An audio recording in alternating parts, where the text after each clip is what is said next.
አለው ነገር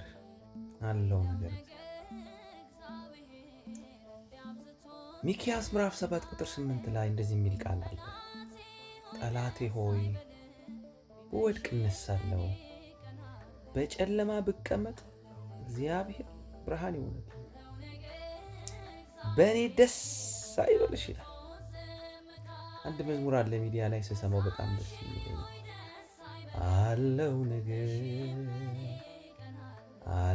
ነገር እግዚአብሔር እንዲያብዝቶ ዝም ካለ፣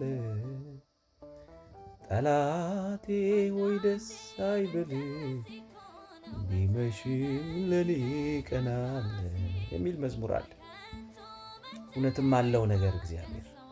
አንዳንድ ጊዜ እግዚአብሔር አንድ ነገር ይለንና በህይወታችን ረጅም ዝምታን ይወስዳል። ያለ አይመስልም፣ የሚሰራ አይመስልም፣ የተናገረን አይመስልም፣ ብሎኛል ላላለኝም እሱ አይደለም እንዴ ተሻገር ያለኝ እሱ አይደለም እንዴ እንትን ያለኝ ብለን እስከምንጠራጠር፣ ድምፁ ልክ አይደለሁም እስከምንል፣ በእንትና አልተናገረኝም፣ አንድ አይነት መልእክት አልመጣም እስከምንል ድረስ እግዚአብሔር ዝምታ አልመጣም።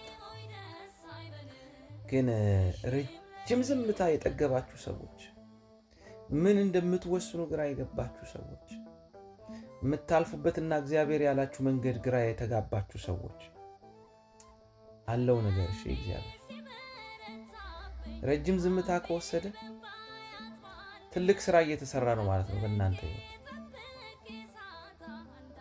ፎቅ እንኳን ረጅም ጊዜ የሚወስደው መሰረቱ ነው። ትልቁን ስራ በህይወታችሁ እየሰራ ነው። ይኸውላችሁ ዛሬ ምን እያሰብኩ ነበረ? ወርቅ የሚያነጥር ሰው፣ ወርቅ የሚያስተካክል ሰው፣ ወርቅ የሚሸጥ ሰው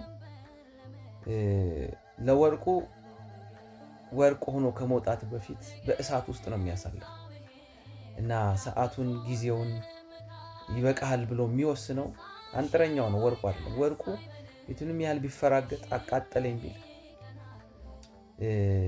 አሁን በቃ የሚለው አንጥረኛው ነው። ለምን ካላችሁኝ አንጥረኛው የሚፈልገው አንድ መልክ አለ።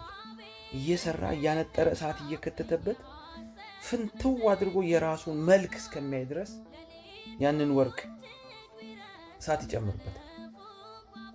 ልክ የራሱን መልክ በትክክል ሲያይ አሁን በቃ ብሏል።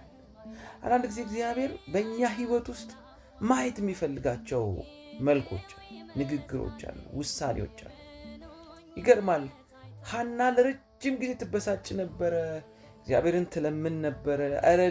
ኧረ የልጅ ያለ ትል ነበር። ሐና ልጅ ትፈልጋለች፣ እግዚአብሔር ነብይ ይፈልጋል። አይገርምም? ወደ እግዚአብሔር ሐሳብ እስከምትገባ ድረስ ልጅ አልሰጣት። ብትሰጠኝ እሰጥሃለሁ ስትለው የሱ ያንን መልክ ነበር የፈለገው። እዛኔ ለቀቀው፣ ልጁ ሰጣት። አንዳንድ ጊዜ የህይወት ውጣ ውረድ ያደክማል። ሙሴን 40 ዓመት ፈርዖን ቤት 40 ዓመት ደግሞ በግ ሰጥቶት እረኛ አድርጎት አሰለጠነ። አይገርምም? አብርሃምን ጥቀሱ፣ ዮሴፍን ጥቀሱ፣ አልዓዛርን ጥቀሱ። ከሞት 4 ቀን ሆኖት ነው የመጣው ኢየሱስ። ዝምታን የጠገባችሁ፣ በእግዚአብሔር ዝምታ ደግሞ ንቀትን የጠገባችሁ፣ ትችትን የጠገባችሁ፣ በኪሳችሁ ብዙ ነገር ሳለ በሰው ተከባችሁ፣ ከጠዋት እስከ ማታ በስልክ ተወጠራችሁ የነበራችሁ፣ አሁን ግን ባጣችሁ ጊዜ አንድ ሰው እንኳን የሚደውልላችሁ ያጣችሁ ሰዎች፣ የወደቃችሁ የከሰራችሁ የመሰላችሁ ሰዎች፣ መልእክቱ ለእናንተ አለው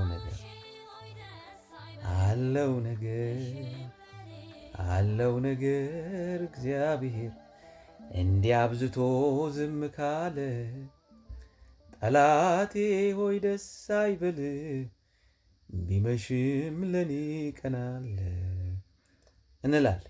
ስለዚህ 2 ነገር ነው የሚሆነው። ጠላቴ ሆይ እንላለን ዛሬ። ብወድቅ ያጣው ቢመስለኝ እነሳለሁ።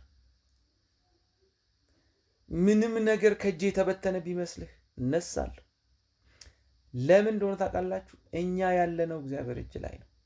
የእኛ እግዚአብሔር ደግሞ እንደገና ነገርን ማንሳት የሚችል የእንደገና አምላክ ነው። እንደገና ነገርን ማቆም የሚችል ተምችና ኩብኩባ የበላብንን ዘመን መመለስ የሚችል የፈሰሰዋን ማፈስ የሚችል እግዚአብሔር አለ። ስለዚህ አንድ ነገር ነው የምታውጁት ዛሬ። ጠላቴ ሆይ ስማኝ ትሉታላችሁ። በወድቅ እነሳለሁ። ኢቭን እኔ ራሴ አጥፍቼ በወድቅ እግዚአብሔር እጅ ላይ ከወደቅኩኝ እነሳለሁ። አንደኛ ጠላቴ ሆይ በወድቅ እነሳለሁ። ሁለተኛ እስካላችሁኝ በጨለማ ብቀመጥ እንኳን የማልፍበት መንገድ ጨለማ ቢሆን የሚያነጋ ብርሃን የሚሰጥ እግዚአብሔር አለ። በጨለማ ብቀመጥ ቁጭ ብል ረጅም ጊዜ በዚህም የሚታይ ባይኖር፣ በዚህም ወዳጅ ባይኖር፣ በዚህም የሚረዳ ባይኖር፣ እግዚአብሔር ግን ብርሃን ይሆናል። እግዚአብሔር ግን ጨለማዬን ያበራል። እግዚአብሔር ግን ሌሊቴን ያነጋዋል።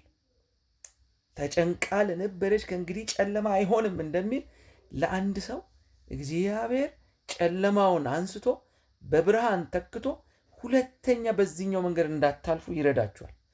ስለዚህ አንድ ነው አዋጃችን። ደስ አይበል ጠላቴ፣ ደስ አይበልሽ ጠላቴ፣ እግዚአብሔር በወድቅ ያነሳኛል። እግዚአብሔር ጨለማዬን ያነጋዋል። እግዚአብሔር ብርሃን ይሰጠኛል። ስለዚህ አለው ነገር በቃ ዝም ያለበት ጉዳይ እኔን መስራት የሚፈልገው እኔን ሆኜ ማየት የሚፈልገው ነገር አለ እግዚአብሔር። ዛትስ ዋይ እግዚአብሔር ዝም ያለው። ስለዚህ አለው ነገር ስራዬን እየሰራ ነው። ነገሬን እያስዋበው ነው። እኔ እንደሆንለት የሚፈልገውን ነገር እያበጀኝ ነው። መናገር የምፈልገውን ቋንቋ እስከምናገር እየጠበቀኝ ነው። ትቶኝ አይደለም፣ ረስቶኝ አይደለም። ጨለማዬን ያበራል፣ ከወደኩበት ያነሳኛል። እንደዚህ ይሆንላችሁ። እግዚአብሔር ነገራችሁን ይስራ። በጌታ በኢየሱስ ስም አሜን።